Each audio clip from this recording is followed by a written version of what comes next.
Hello friends, अब तक आपने देखा कि कैसे डेटा स्ट्रक्चर डिसाइड करता है कि जो भी आप प्रोग्राम यूज़ कर रहे हैं वो एफिशिएंटली डेटा का एक्सेस एंड मॉडिफिकेशन कर पाएगा कि नहीं। इस वीडियो में हम देखेंगे कि डेटा स्ट्रक्चर को क्लासीफाई कैसे किया जाए।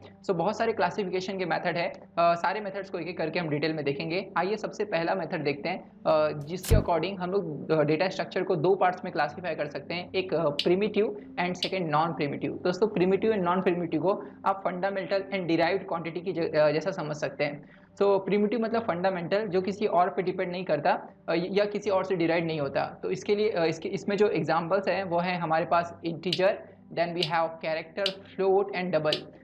यहाँ पे आप सोचते होंगे ये तो डेटा टाइप है, तो डेटा स्ट्रक्चर कैसे इसे मैं कह रहा हूँ। अगर आपको याद हो what is data structure, data structure basically decide करता है कि जो भी आप डेटा स्टोर कर रहे हैं मेमोरी में वो किस वे से ऑर्गेनाइज होगा।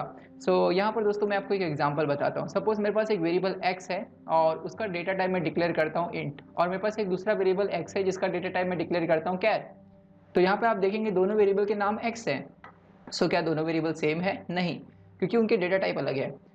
ये डेटा टाइप क्या बताते हैं इसे थोड़ा समझते हैं। तो जो भी डेटा हम मेमोरी में स्टोर करते हैं वो 10 के फॉर्म में स्टोर होता है। बट अगर सारी चीज़ें 10 के फॉर्म में स्टोर हो रही है तब आप आइडेंटिफाई कैसे करेंगे कौन सी चीज़ इंटीजर है, कौन सी चीज़ कैरेक्टर है, कौन सी चीज़ फ्लोट है। दोस्तों बेसिकली डेटा टाइप बताता है कि जो भी चीज़ आप स्टोर करने वाले हैं वो किस फॉर्मेट में स्टोर होगा। इसके लिए मैं आपको एक टेबल दिखाता हूँ यहाँ पर। इस टेबल को देखिएगा। तो जब भी दोस्तों आप इंटीजर डेटा स्टोर करते हैं तो वो यूज़ करता है टूज कॉम्प्लीमेंट फॉर्मेट को।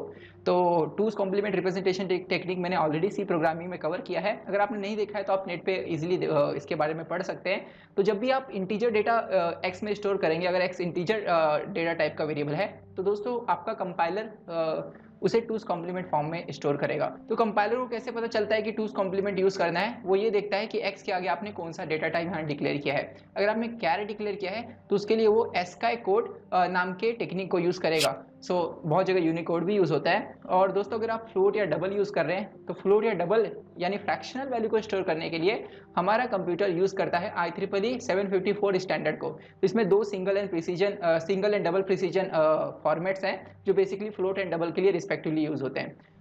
इसके बारे में डिटेल में आप देखेंगे दोस्तों। फ्लोट एंड डबल के लिए जो IEEE 754 यूज होता है कंप्यूटर आर्किटेक्चर में, डिटेल में आप इसको पढ़ेंगे।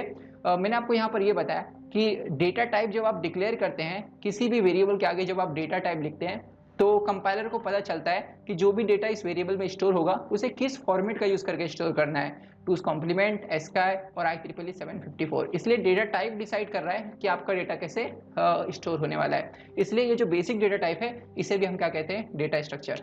दोस्तों अगर मैं नॉन प्रिमिटिव की बात करूं, नॉन प्रिमिटिव मतलब वो चीजें जो किसका यूज करके बनी है? प्रिमिटिव का। इसके अंदर एग्जाम्पल्स आएंगे array, then we have structure, union, link list, stack, then we have queue, tree and graph. Okay, ये जो आपको यहाँ पर सारे के सारे एग्जांपल्स दिख रहे हैं ये बेसिकली बने होते हैं प्रिमिटिव। यानी जैसे एरे ले लीजिए तो एरे क्या स्टोर करेगा? n number of integer, n number of character, n number of float, है ना। ये था दोस्तों primitive and non primitive classification. एक और वे है क्लासीफाई करने का जिसमें हम बेसिकली डेटा कैसे ऑर्गेनाइज किया गया है यानी उसका स्ट्रक्चर, उसके बेस पे क्लासिफिकेशन करते हैं। ये क्लासिफिकेशन बेसिकली कहलाता है लीनियर एंड नॉन लीनियर। तो आइए देखते हैं इस क्लासिफिकेशन को। अगर हम लोग non linear and linear classification की बात करें, दोस्तों लीनियर जो क्लासिफिकेशन है एंड जो नॉन लीनियर क्लासिफिकेशन है ये किस बेस पे किया गया है कि डेटा कैसे ऑर्गेनाइज्ड है मेमोरी में। अगर लीनियर फैशन में ऑर्गेनाइज है यानी एक जैसे लीनियर का मतलब क्या होता है? Line. Okay, one by one अगर डेटा आपका एक लाइन के फॉर्मेट में स्टोर है, जैसे एरे में स्टोर होता है, जैसे लिंक लिस्ट में स्टोर होता है, तो इस फैशन को दोस्तों हम कहते हैं linear organisation. Okay, linear organisation में कौन कौन से आते हैं डेटा स्ट्रक्चर? इसमें आते हैं एरे, देन इसमें आता है stack, then we have queue and then we have link list. दोस्तों ये सारी चीज़ें हम डिटेल में पढ़ने वाले हैं और आप देखेंगे इसमें जो भी हम वे ऑफ ऑर्गेनाइजेशन यूज़ करते हैं वो लीनियर होता है।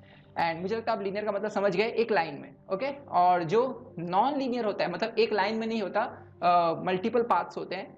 मतलब एकदम सिंपल लैंग्वेज में आपको बोलूँ तो जैसे अगर आप लिंक लिस्ट ले लीजिए तो एक डेटा स्टोर करने के बाद नेक्स्ट आप उसके बाद फिर नेक्स्ट उसके बाद ऐसे स्टोर करेंगे। पर ट्री में क्या होता है? एक डेटा स्टोर करने के बाद नेक्स्ट के बाद उसे और भी साइमल्टेनियसली उससे एसोसिएटेड होंगे और भी डेटा, या फिर एसोसिएशन का मतलब दोस्तों एड्रेस से लेना होता है, मतलब एक डेटा के लोकेशन से और भी लोकेशन एसोसिएटेड होते हैं, ठीक है, थ्रू लिंक लिस्ट। डिटेल में हम देखेंगे इसके बारे में जब मैं आपको पढ़ाऊंगा। So non linear data type की अगर हम लोग बात करें तो इसमें बिलोंग करता है tree, then we have graph. Okay, so ये था linear and non linear classification. यही पूरे क्लासिफिकेशन को और दो तरीकों से हम क्लासीफाई कर सकते हैं, जिसके बारे में मैं आपको यहाँ पर बताना चाहूँगा। दोस्तों हो सकता है कि ये जो हम यूज़ कर रहे हैं डेटा स्ट्रक्चर, ये रैम में या तो कंपाइल टाइम पे ही पता चल जाए हमको कि ये कितने स्टोरेज एरिया लेने वाले हैं, या हम रन टाइम पे डायनेमिकली इन्हें स्टोरेज एरिया दें।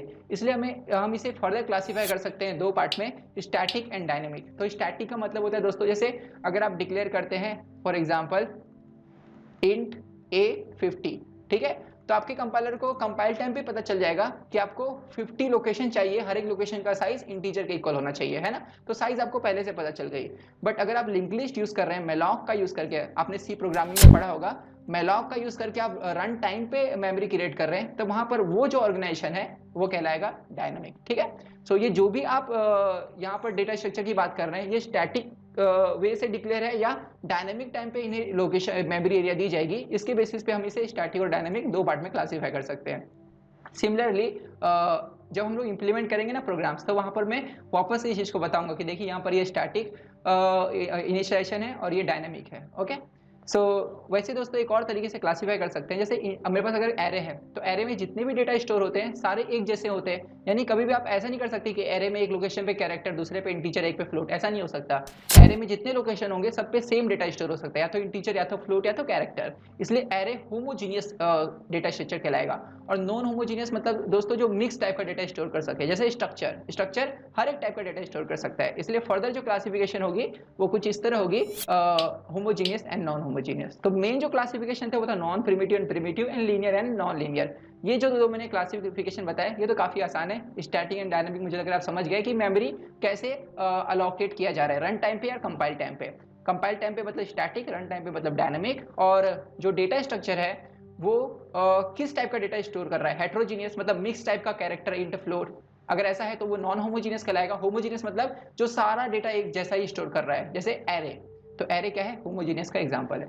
सो दोस्तों नेक्स्ट वीडियो में हम देखेंगे कि ये जितने भी हमने डेटा स्ट्रक्चर यहाँ पर पढ़े हैं, वो डेटा जो स्ट्रक्चर है, जैसे आप लोगों ने देखा अभी linear, non linear, static, dynamic, homogeneous, non homogeneous, and इसके पहले हमने देखा प्रिमिटिव एंड नॉन प्रिमिटिव। तो दोस्तों इनको इम्प्लीमेंट कैसे करें, ठीक है, तो क्या जो यूजर होता है उसे अगर इन डेटा स्ट्रक्चर का यूज करना है तो उन्हें उसे पहले इंप्लीमेंट करना होगा, या कोई दूसरा भी तरीका है कि बिना इंप्लीमेंट किए भी इनके फंक्शनैलिटीज को वो यूज कर सकता है। तो नेक्स्ट वीडियो में दोस्तों हम एब्स्ट्रैक्ट डेटा टाइप, इसके कंसेप्ट को डिटेल में देखेंगे। Thank you so much.